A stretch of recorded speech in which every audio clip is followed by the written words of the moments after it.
Hey, glad to have you doing this with us, and appreciate you taking time out of your schedule. Thank you. Absolutely, man. Thanks for having me on your thing here. Oh, no problem. I want to start back at the beginning here for you. Where did performing start for you? That's an interesting story. I somehow in my elementary school was built around a stage, and if you walk into one of the back halls, you could kind of get into the backstage just by opening up a door. And I thought it was just the coolest thing I'd ever seen when I was there by myself. You know, I eventually got shooed out by a teacher because there was nothing going on. I was just chilling out backstage, playing around. And then we put up a school production when I was 7 years old, and they said, "Does anybody want to play the lead?" And I was like, "Yeah, sure, why not?" I think it's that, or a teacher picked me, and I got the lead in the Country Mouse and the City Mouse. I was the Country Mouse, and that's where it all began. Took a few years off, and then got back into it in high school, and then a scholarship for theater in college, and then back again in 2004 in New York. Oh, okay. Now with different performing, you get back in high school, college, and so forth. For you as an actor, do you have a preference of the kind of material you're doing, like whether it's sci-fi, Shakespearean? What is it like to switch between those genres, and do you have a preference? I'm gonna go ahead and make a little confession here, man. I've never done a Shakespearean play. I understand I am a pentameter, and it just is something that scares me to death, to be honest with you. And I really think you have to be an excellent actor to do that and pull it off. I think with enough training, I could do it, no problem.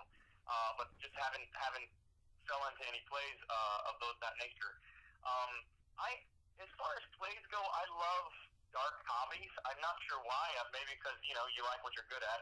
I feel like I'm good at it.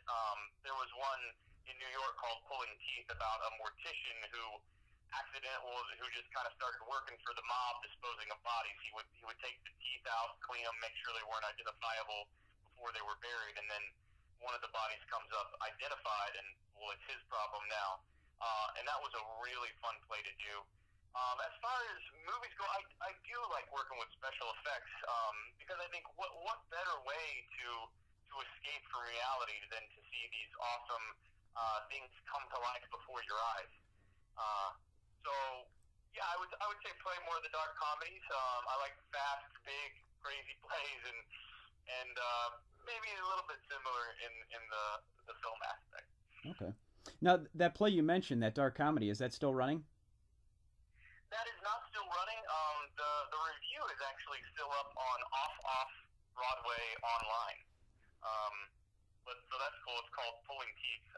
That was an original work that I did with Working Man's Clothes Productions in New York.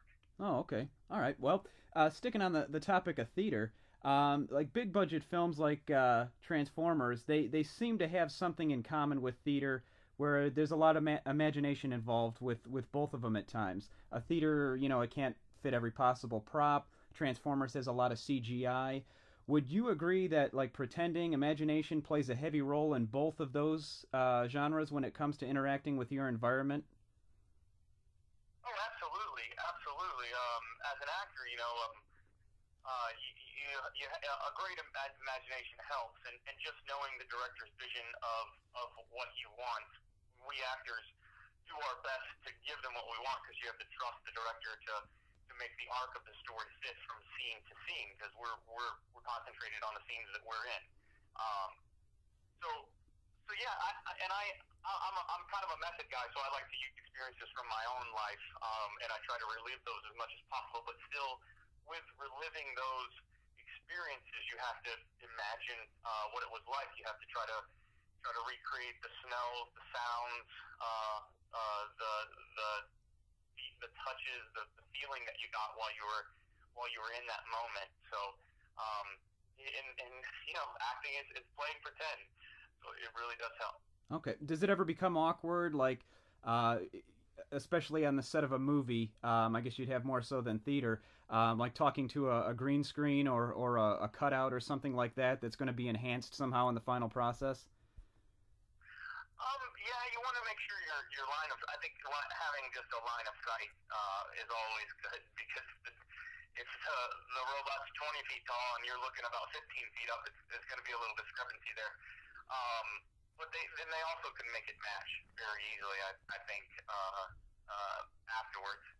I don't know if I've ever, thus far, I've experienced the awkwardness of that, because we have ways of editing just about everything, and so you kind of rely heavily that the producer directors are going to edit it in a way that makes it all match up. I don't think thus far I've had any real weird experience with making it work. Would you say, for somebody that's trying to get involved in acting, if they do have that continued feeling, that sense of awkwardness, is it safe to say they're in the wrong line of work?